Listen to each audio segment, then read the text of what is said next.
Big problems ahead for UK landlords with the end of Section 21. We've got the renters reform just coming in. We've got interest rates going up dramatically. I'm not going to talk about that on this video because you can watch a video on that here.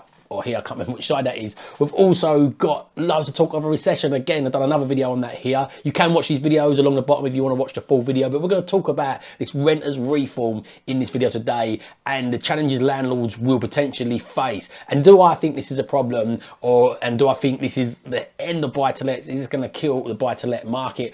Or is this just another one of them media things that people are talking about? It's going to be the end of it, and it's really not as bad as it seems. So let's discuss this in this video. But I'll tell you what will be really bad. If you don't hit that like button, it might kill Mama. I don't know what it's going to kill, but it's going to kill something. But all jokes aside, please hit that like button. Really helps them algorithms out. But let's get into this video.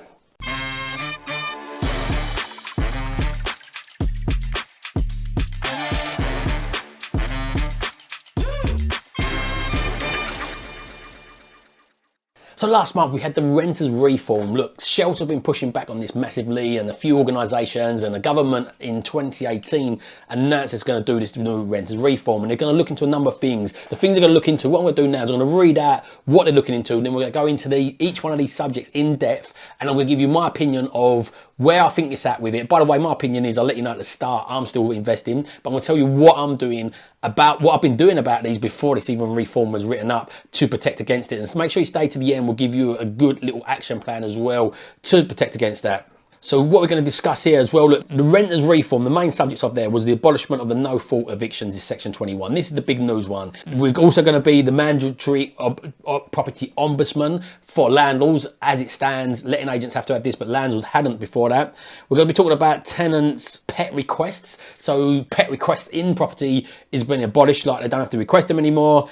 We're going to talk about the change to rent increase advances. So when you want to increase the rent, there's massive changes there. New decent home standards, big changes coming in with that. Reform of the eviction grounds for possession, and new property portal for landlords and tenants alike. So there's going to be a database where landlords, whether they're rogue, whether they're good, tenants, whether they're rogue or good, there's going to be a database where you can collect all these. So I'm going to discuss each of these individually.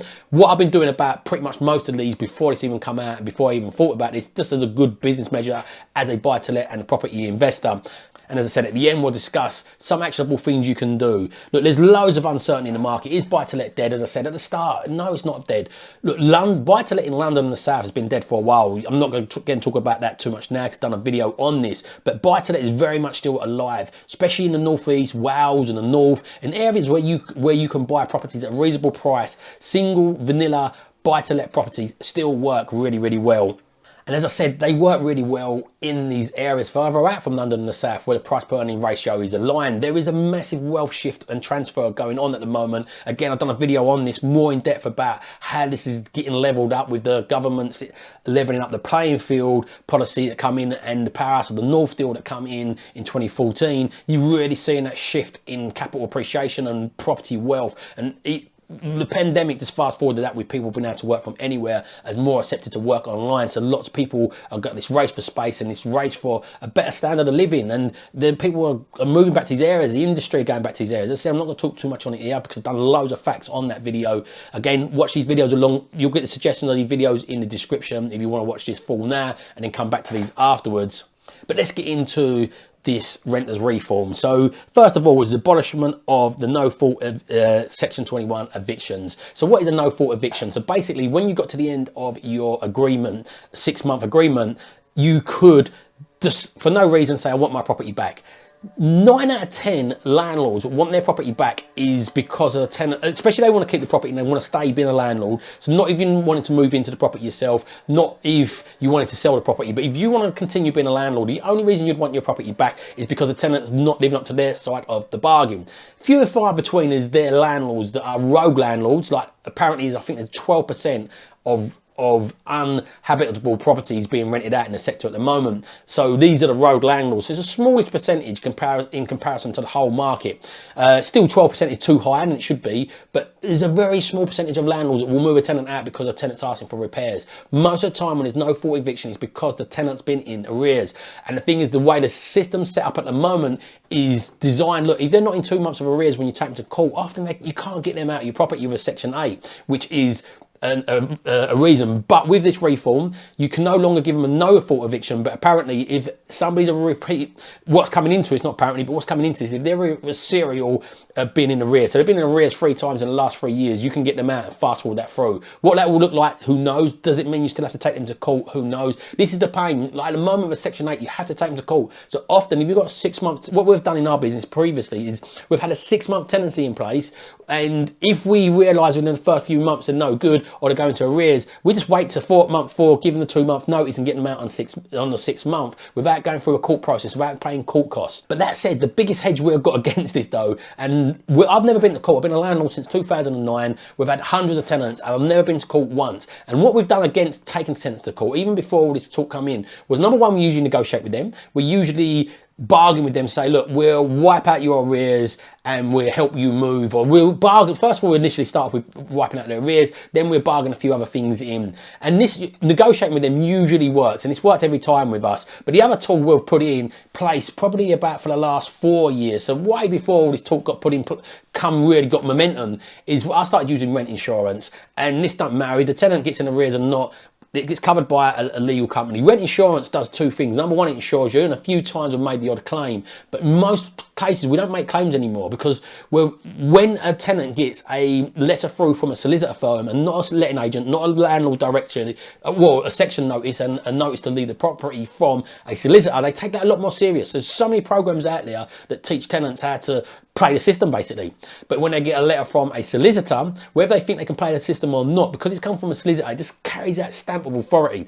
And we've noticed that this has got so many tenants back on track, and we've not had to go through the process we would have had to before. And then the few cases we've had to, they just pick it up. It's just great. They just take it off of you. And this rent insurance is just a minus. As I said, stay around to the end. That's what I want to share with you, is the provider I use as well. Anybody who wants that, but make sure you stay around to the end. So again, this don't look as bad for me as I thought it did initially. The really bad part of it is if you have to take them to court. We don't know what it's going to look like yet. So if you've got to take them to court to get them out, it's going to be a pain. But again, if you've got the insurance, it's all down onto the insurance firm. Is this going to have an impact on insurance costs? Probably, but for me, I will still take that out. I never used to get insurance because when I first started getting insurance, I think I had 20 odd properties, and at the time I'm like the cost of that over 20 properties, surely I can manage this. And every single year we got either a bad tenant or a damaged tenant. And the insurance, if you've got an inventory, covers also not just the to get them out, it covers the court costs, it covers any repairs that's on the inventory that's made by damage, any rubbish left behind, and it pays for the bailiffs, the whole shebang, and it takes it off you mindset, like you can just hand it over to them. You don't need to go and get a lawyer to do this.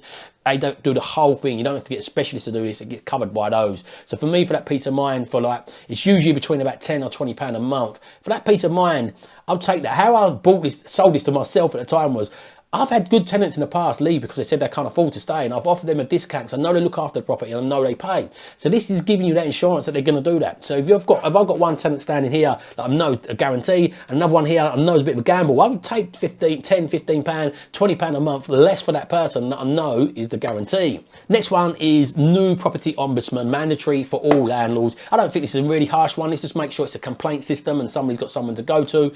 The thing that I've done with this, I've got a lettings agent anyway, so we was part of the ombudsman already. I'm also a source of part of the ombudsman, but I didn't go with the ombudsman. Instead, if you go with the property redress scheme, it gives you the same level of cover, but for a fraction of the price. So again, we'll put a link in the bottom for the redress scheme to go with that instead. I don't get no commission from them, by the way, but it's a lot cheaper than the property ombudsman, but does the same job. The next one on this is pets and requesting pets. Is no longer are you allowed to discriminate against people that want pets. So basically, if someone's got a pet, you can't say no to them anymore, is the long and short of that. But what you can do now is ask the tenants to pay for pet insurance to cover any extra damage or any extra cost to it, which is something I think is pretty reasonable. If they want the pet in now, what we used to charge is a slight amount more just to cover the cost of that cleaning or anything that's gone on with there. But if you can take that insurance out, and that's criteria of their thing, they have to renew that every year, that's going to cover you for that. Next one is increase of rent. So you can only increase the rents once a year, and if you increase that by an excessive amount, the tenant is now allowed to basically challenge that amount, which I think is ludicrous. You think if the government's allowing energy companies, as I said, you can see previous videos of me talking about this here. I'm a fan of big companies earning money, but energy companies, when they're putting up their costs 54% and 80 odd percent, and they're not getting capped by the government, but the landlord, you can only put this up a certain amount and they can challenge that. It's bonkers to me. But it's what we've got to live with. We are landlords, we are investors, we can't we come across as the enemy, even though we're doing the government a massive favour. But again, how you mitigate this, how you fight, navigate against this is just being reasonable. Look at your tenants. For me, we've been doing rent reviews on our properties at the moment, and we're looking at tenants, we're looking at affordability, we're looking at how good of a tenant they are, and we're looking at the cost exchange of, look, we might get £25, £50 a month more, but it might mean that I've got some properties that are a little bit older and a little bit tighter, and I bought them in a different era. I'll talk about this a little bit more in a minute. But they've got older style kitchens in there. So to get a tenant out, to get the full rent, I'm gonna have to do maybe a 10k refurb. And then you have to factor in the cost of finding a new tenant, the refurb. It might be a £4,000 refurb or £2,000 to tidy this property up. So then you have to look at the loss of income while you're not getting no money for this property while it's empty. You've got to look at the cost of finding a new tenant and the cost of doing the work to get it up to standard to get that full rent. So we are reviewing ours, but also we're taking a view on that tenant. If we've got a great tenant and we think they're in the band's affordabilities, we take judgment on it then as well, whether or not to push their rent up too high. But you are obviously a business, you've got to keep in line with the market rates. So the property does need a bit of work, and the rates have gone up 100, some of our properties have gone up 100 to 150 pounds. So then ones we are reviewing, but maybe not, because it needs maybe like modernising a little bit more, instead of taking it up £100, we might take it up £50. But then we would review that also off the fact of what condition the property's in and where the tenant is at, if they can afford it or not. There's no point in just putting rents up and they can't afford it, and you get problems going forward, especially if it's hard to evict tenants. So new decent standards of living. So look, as I mentioned just a minute ago, I have got some old properties a little bit more tired. Back in the day when we were doing the BRR, when I was doing the BRR, basically you could spend like 3 or 4k and still recycle your money. So what we've done is spent the minimum, but it's bit me in the bum. Going forward, I realised this is not a great model. Today, how we mitigate this, I've got some old properties I'm slowly trying to upgrade, and I've not got that many left anymore, but I must have had a good 10 or 15 properties that needed really, they're not bad living standards, by the way, before I get any complaints in the comments, but they're just a bit tired. But how you get around this is just make sure you do good refurbs from the start. If you have a look, there's a comment in my Instagram. If you're not following my Instagram, wherever that comes up, if you're not following my Instagram, go give that follow. And there's a comment on this post here that says about I wouldn't have changed that kitchen, and you didn't need to change that kitchen. And back in the day, I wouldn't have changed that kitchen, but it worked for the BRR strategy. I've done a video on this property as well. It's on my Instagram. I've done a video on this property so you can see the standard of this. And I wouldn't have changed this kitchen previous years, but what we've done to release the money and to get a higher standard of tenant and have the choice of tenants, we chose to do that as a cost. And again, what would happen if I didn't change the kitchen cost me £1,700, probably about £500 in labour. So it was under 2.5k. For that 2.5k cost, it allowed me to recycle money, where if I didn't change the kitchen, probably wouldn't have convinced the banks that it was worth more money. And I wouldn't have probably got as much rent for it and got such a good long-term tenant. So you have to weigh these up, but you have to weigh these up in proportion of when they're worth doing and when they're not worth doing. As I said, when I've got sitting tenants in them, been long-term tenants, I make a judgment that way. But if you just get these properties done right from the start, you're going to mitigate that anyway. As I said, we didn't do it to try and sidetrack and do anything unethical, but we're just doing it because we're trying to just save money in a way, as in like, there's nothing wrong with these properties, just to really get it clear. They're in serviceable order, they're just not modernised. But if you modernise them anyway, it's going to be a side step from that massively. So also the grounds for possession. One of the things is the tenancy agreements are no longer be 6 months. It's just going to be periodic from day one, although you still can't give notice to them until they've been in there for 6 months. But you need to give them a reason why you're giving notice. It can't be just for no fault. But also the grounds for possession is slightly changing as well as a result of that. Kind of leads into the one we were saying from the start. But you've got to have a reason to evict them. As I said, they can no longer mess you around with the arrears. So it sounds like it's coming a little bit back our way, but it just depends how well this gets implemented for landlords. But you've got to say you want the property back, you want to live in it yourself, or they've been serial offenders for being in arrears 3 times within the last 3 years. That counts for. And the last one is the new property portal for landlords and tenants alike. I think this is a great thing. This will identify bad landlords and bad tenants alike. At the moment as it stands, if a tenant's done something wrong, there's no platform where you can check and do a reference on them. So bad tenants just move from property to property to property, and sometimes landlords do not great for helping other landlords, because they want to get rid of this tenant, so they generally go, yeah, in a reference, they might say, yeah, great tenant, because they just want them out. So you can't always rely on that. But I think that would be just a good positive thing. The question is how they're going to implement this, how long is it going to take to implement. So they don't, at the moment, it's still got to go through the bill and through, it's just a white paper. So we don't know when this will come through. We don't know how strongly a lot of these things will be implemented, but for sure this is definitely coming. So you want to position yourself correctly now, but wherever there's change, there's massive opportunities. At the moment, we've been buying many properties from old tired landlords or exiting the market because they just don't want risk compliance and all this stuff going through. So I just see this as a massive opportunity. So if you want to watch this video, how you build wealth using property and using the property delta matrix, I'll go on this in this video. I'm not going to talk about it here. Have a watch of that, because I feel now is a time to really be thinking about and gearing up. I think this is the last chance. Vanilla buy-to-lets are dead in London, and I believe they'll be dead across the whole of the UK in the next 3 to 5 years. Think, if you had the DeLorean time machine, would you have liked to gone back in time and bought yourself some properties in London and in Canary Wharf when they were still under 100k? If the answer is no to that, I think you're on the wrong channel at the moment. You shouldn't have been watching this long. But the answer is yes to that. This is a chance to do that. Do I feel the North and all the other areas are going to grow as much as London has grown? No, but I still think they've all got lots of growth. And before you know it, the price of rent, like what happened with London is the rents didn't keep up with the pace of the purchase price of the properties. So that will happen in all areas. So I feel we've got a last opportunity of buying low value, high yielding single let properties. This is the foundation of all good portfolios, and this is your last chance to buy those in the next 3, maybe 5 years. Could happen even quicker, who knows? I wish I had that crystal ball. It could be a little bit longer, but I feel definitely no more than 3 to 5 years, maybe 10 at a max, but it could be shorter for sure. What I can see happening as well going forward, it's going to get harder and harder for tenants. This is a reform for tenants. Shelter, as I said, the shelter, like the lady that manages shelter, I think she's on £130,000 a year as a salary, and they don't even provide homes for them, and then she still gives landlords a hard time. It's just bonkers. But rant aside, all I can see, this is getting harder for tenants. What you want to be doing as a landlord is be super stringent on your searches. We do rent insurance and rent guarantee. As I said, this is the way around getting around this. With the rent guarantee and the insurance, and we get guarantee for, even though we get rent insurance, we still get guarantors on tenants. Again, it's another leverage point. So we don't want to take them through this process. But I feel this does a massive service for the tenants. We make sure they check their affordability. If we don't get tenants that pass the referencing and they've got the right affordability, they don't move into our property full stop. And if they've not got a guarantor, this just helps them out, and it helps people. If you give people the choice, don't help them out with this. And in life, it's a sad fact. A lot of people don't know how to manage their finances, don't know how to manage their costing. And if you give them it, they'll take it and think about paying it later on. This happened in the credit crunch and the trouble the bank got in when they're just lending out willy-nilly money. So I feel it's responsible as landlords. We should be just doing the right searches. But with a guarantor, you've got leverage. Often it don't go to the point of solicitors with a guarantor. We usually, within 1 day of the tenant not answering us, we contact the guarantor saying we might have to call in this for you.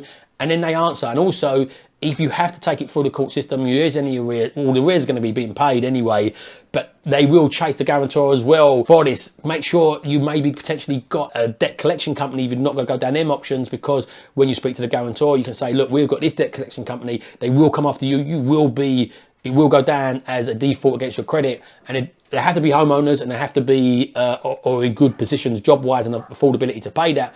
These people don't want like bad marks against their names. They chase these people up, or they pay it on their behalf. I've got no qualms of taking it from a guarantor, like money from a guarantor. You feel a bit guilty because it's not them that's not paying. But that said, why should I trust this person if they know them and they've said they're trusting them? That's what they signed up for to do. We've had many in the past where guarantors have paid it and gone, can we get out of this? I'm like, no, you told me they was okay. I don't know them. So for me, if a tenant can't get guarantor, whether they're working or benefits are great tenants for me, long-term tenants. And again, you're not allowed to discriminate. I've left that out of the bill thing earlier on. You're not allowed to discriminate against tenant DSS tenants.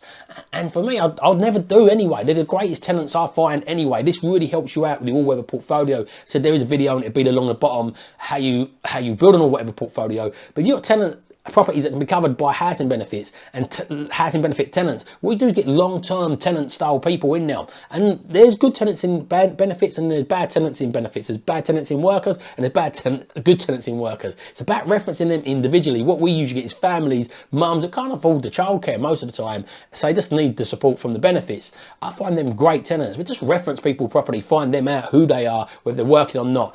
It works really well for us as a model, and I suggest you definitely explore that and just take away that taboo that comes with that. Of course, there's bad tenants in that sector. There's bad tenants in every sector at the professionals end as well.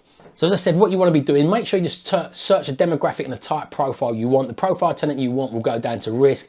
Think about this in lower value areas where you can pick up professional tenants in properties at 150. They don't turn into homeowners because the rents are low enough. Like in London, the reason you get a long-term professional tenant is because the rents are so high and the deposits so high, they trap as tenants. In these other areas where buy-to-let still really work well, you won't trap them as a tenant, and rightly so. They'll move on because they're a homeowner mindset. When you get the lower end, not the completely lowest end of tenants and problems, and these people won't pass referencing anyway, but really lower end ones, you'll just get a lot, like, turnover tenant kills your profits. So you think about it, by the time you have a tenant fine, by the time you've paid for a little bit of wear and tear, by the time the property's been avoided for a little while, you paid your mortgages, this can equate to £1,500, £2,000 in loss of income if your property's average £500-600 a month rental income. So think about that turnover and impact of tenants it has. If you've got professional tenants moving out every 18 months or 2 years, it can really have a massive impact. But check out the profiles of tenants, as I said, by watching that video I suggested. You can check out the demographics in your area and you pick an area. If you're not living in an area where you can invest, you might want to do what I do, invest 250 miles or 100 miles or just outside the area. You do not have to be confined, is that a word? You do not have to be stuck to one area where you live anymore. If the model don't work, tech's here to be able to do it from anywhere. This is what this channel's about. This is what I'm about, trying to help people get over that mindset of doing that. Check out property data. Put a link in for property data to check out the demographics. You can just research all the information you need. Data is our friend in what we're doing. And even if you invest in locally, it still works for you, these methodologies. You still want to check out the data and take it, because often people live in an area have a personal view on areas and not a view that works as an investment. So this property data will really help you do that. But look, if you're still here right to the end, massive thank you. Please, my wife's living my terms. My mission is to help as many people live in their terms using property as a vehicle to do that. So please share this out if you've not done it already. Hit that like button, it really helps the algorithms. Make sure you've subscribed if you've not already subscribed, and hit the bell icon so you're notified every time we release videos like this. We're releasing 2 a week, every week at the moment, and we're going to up that very soon. So any suggestions you want me to cover any videos on, put in the comments below. And as promised, you're here to the end. If you want me to share my mortgage broker, not my mortgage broker, my insurance company that we use, and this covers benefits people and it covers a range of people, and it's at a reasonable cost, and they pay out and they're really good to work with. You want me to share them, give me insurance detail, put in the comments insurance. Let's put the word insurance in the comments and we'll get you over the details for the insurance company we use. We're trialing there with many of these. These are the best ones that pay out at the best reasonable price, give you great cover. Feel free to do your own research on that. But listen, if you don't evolve your ideas, you never live on your own terms. So evolve your ideas, live on your own terms. Have an amazing day.